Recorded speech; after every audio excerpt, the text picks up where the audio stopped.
ഈശോ മിശിഹായ്ക്കും സ്തുതിയായിരിക്കട്ടെ. നോമ്പുകാല ധ്യാനചിന്തകളുടെ 28ാം ദിനത്തിലേക്ക് യേശുവിൻ്റെ നാമത്തിൽ എവരെയും സ്വാഗതം ചെയ്യുന്നു. ഇന്ന് നാം ധ്യാനിക്കുന്നത് ലൂക്കാ സുവിശേഷകൻ എഴുതിയ വചനത്തിൽ നിന്നാണ്. 10-ാം അധ്യായം 17 മുതൽ 20 വരെയുള്ള തിരുവചനങ്ങളാണ് നാം ധ്യാനിക്കുന്നത്. നമുക്ക് വചനം ശ്രവിക്കാം. 72 പേരും സന്തോഷത്തോടെ തിരിച്ചു വന്ന് പറഞ്ഞു, കർത്താവേ, നിൻ്റെ നാമത്തിൽ പിശാചുക്കൾ പോലും ഞങ്ങൾക്ക് കീഴ്പ്പെടുന്നു. അവൻ പറഞ്ഞു, സാത്താൻ സ്വർഗത്തിൽ നിന്ന് ഇടിമിന്നൽ പോലെ നിപതിക്കുന്നത് ഞാൻ കണ്ടു. ഇതാ, പാമ്പുകളുടെയും തേളുകളുടെയും ശത്രുവിൻ്റെ സകല ശക്തികളുടെയും മീതെ ചവിട്ടി നടക്കുവാൻ നിങ്ങൾക്ക് ഞാൻ അധികാരം തന്നിരിക്കുന്നു. ഒന്നും നിങ്ങളെ ഉപദ്രവിക്കുകയില്ല. എന്നാൽ പിശാചുക്കൾ നിങ്ങൾക്ക് കീഴടങ്ങുന്നു എന്നതിൽ നിങ്ങൾ സന്തോഷിക്കേണ്ട.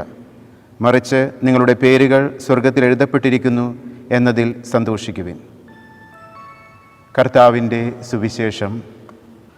ക്രിസ്തുവിൽ ഏറ്റവും സ്നേഹം നിറഞ്ഞവരെ, യേശുനാഥൻ 72 പേരെ ദൈവരാജ്യ പ്രഘോഷണത്തിന് അയക്കുന്നതും അവർ അവരുടെ ദൗത്യം പൂർത്തീകരിച്ചുകൊണ്ട് തിരിച്ചു വരുന്ന സംഭവം ആണ് നാം സുവിശേഷത്തിൽ ശ്രവിച്ചത്.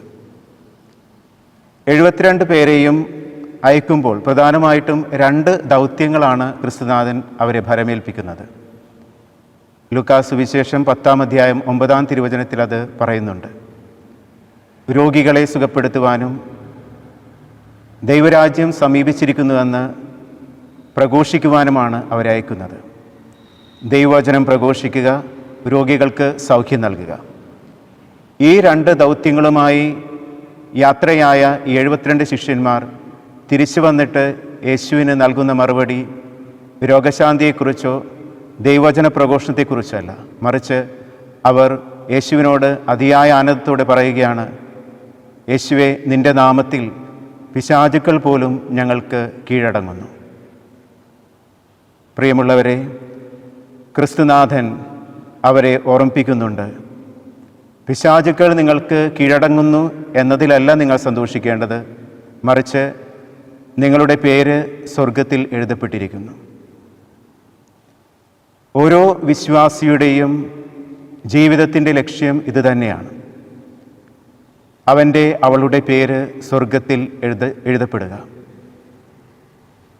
ദൈവവചനം എവിടെയെല്ലാം പ്രഘോഷിക്കപ്പെടുന്നുവോ അവിടെയെല്ലാം അതിൻ്റെ കൂടെ സംഭവിക്കുന്ന കാര്യമാണ് സൗഖ്യവും വിടുതലും മാനസാന്തരവും അത്ഭുതങ്ങളും. ഈ സുവിശേഷം 10-ാം അധ്യായം ആരംഭിക്കുമ്പോൾ തന്നെ ഇവരെ പറഞ്ഞയക്കുമ്പോൾ യേശുനാഥൻ പറയുന്ന ഒരു വചനമുണ്ട്. അത് അവരെ 2 പേരായി തനിക്ക് മുൻപേ അയച്ചു എന്നാണ് പറയുക. യേശു വചന ദൗത്യമേൽപ്പിക്കുമ്പോൾ യേശു കൂടെ ഉണ്ട് എന്നുള്ള ബോധ്യം ഓരോ ശിഷ്യനും ഉണ്ടാകണം. എല്ലാ വചനത്തിൻ്റെ പ്രവർത്തനങ്ങളും അതുവഴിയായി ഉണ്ടാകുന്ന എല്ലാ അത്ഭുതങ്ങളും അടയാളങ്ങളും ദൈവമഹത്വത്തിനായി, കൂടുതൽ മനുഷ്യർ ദൈവരാജ്യത്തിലേക്ക് വരുന്നതിനായി ദൈവമൊരുക്കുന്ന പദ്ധതികളാണെന്ന് തിരിച്ചറിഞ്ഞുകൊണ്ട് എളിമയോടുകൂടെ അതിനെ സ്വീകരിക്കുവാനും ദൈവത്തെ മഹത്വപ്പെടുത്തുവാനും ഓരോ ശിഷ്യനും വിളിക്കപ്പെട്ടിരിക്കുന്നു.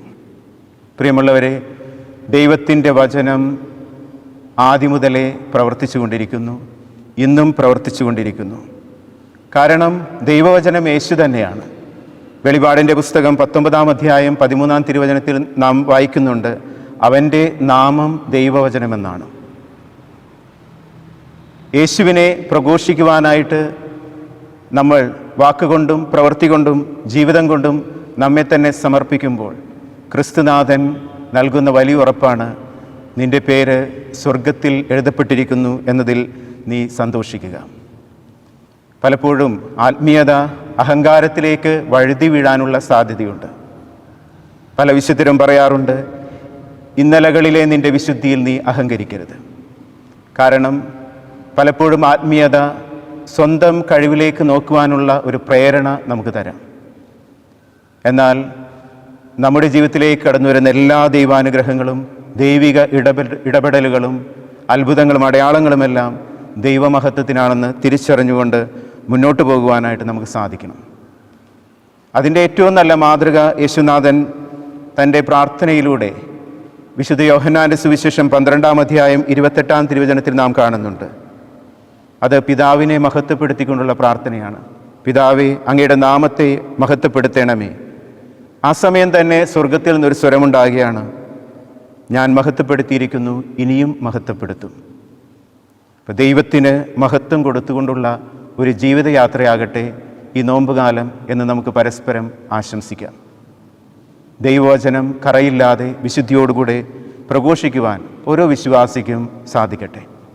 അങ്ങനെ യേശുനാഥൻ നമ്മെ ഭരമേൽപ്പിച്ചിരിക്കുന്ന ആ ദൗത്യം യേശു ആഗ്രഹിക്കുന്ന രീതിയിൽ നിർവഹിക്കുവാൻ നമുക്ക് സാധിക്കട്ടെ. അതിനായി യേശുവാകുന്ന, യേശു തന്നെയായ അവിടുത്തെ വചനം നമുക്ക് ഹൃദയത്തിലേന്താം, ജീവിതത്തിൽ പ്രാവർത്തികമാക്കാം. വിശുദ്ധ പൗലോസ് ശ്ലീഹ എഫേസോസുകാർക്ക് എഴുതിയ ലേഖനം 6-ാം അധ്യായം 17-ാം തിരുവചനത്തിൽ നാം വായിക്കുന്നുണ്ട്, ദൈവവചനമാകുന്ന ആത്മാവിൻ്റെ വാൾ എടുക്കുക, തിന്മയുടെ ദുരാത്മാക്കൾക്കെതിരെ പോരാടുവാൻ. ഇത് നമ്മുടെ ഉള്ളിലുള്ള ദുരാത്മാക്കൾക്കെതിരെയും പുറത്തുള്ളതിനെതിരെയും പോരാടുവാൻ നമ്മെ സഹായിക്കട്ടെ. ഈ നോമ്പുകാലം ദൈവവചനത്താൽ നിറയുവാനും വചനത്തിൻ്റെ അഭിഷേകത്താൽ നിറയുവാനും പരിശുദ്ധാത്മാവിൻ്റെ ശക്തിയാൽ നിറഞ്ഞുകൊണ്ട് മുന്നേറുവാനും അങ്ങനെ യേശുവിനെ പ്രഘോഷിക്കുവാനും എനിക്ക് നിങ്ങൾക്ക് സാധിക്കട്ടെ. ദൈവം അനുഗ്രഹിക്കട്ടെ. ഒരു നിമിഷം നമുക്ക് കരങ്ങൾ കൂപ്പി കണ്ണുകളടച്ച് പ്രാർത്ഥിക്കാം. സർവശക്തനും കാരുണ്യവാനുമായ ദൈവമേ, അങ്ങ് ഞങ്ങളുടെ ജീവിതത്തിലേക്ക് തന്നിരിക്കുന്ന എല്ലാ ദൗത്യങ്ങളെയും ഞങ്ങൾ അങ്ങയുടെ തിരുമുമ്പിൽ സമർപ്പിച്ച് പ്രാർത്ഥിക്കുന്നു. ഈ തപസ് കാലത്തിലെ ദിനങ്ങളിൽ അങ്ങയുടെ മഹത്വത്തിനായി ഞങ്ങളുടെ ജീവിതത്തിൻ്റെ ഓരോ നിമിഷവും സമർപ്പിക്കുവാനും ഞങ്ങളുടെ ജീവിതത്തിലുണ്ടാകുന്ന എല്ലാ അനുഗ്രഹങ്ങൾക്കും നേട്ടങ്ങൾക്കും അങ്ങയെ മഹത്വപ്പെടുത്തുവാനും ഞങ്ങളുടെ ജീവിതത്തിലുണ്ടാകുന്ന വേദനകളിലും ദുഃഖങ്ങളിലുമെല്ലാം അങ്ങയിൽ ആശ്രയിക്കുവാനും ഞങ്ങൾ കൃപ നൽകണമേ.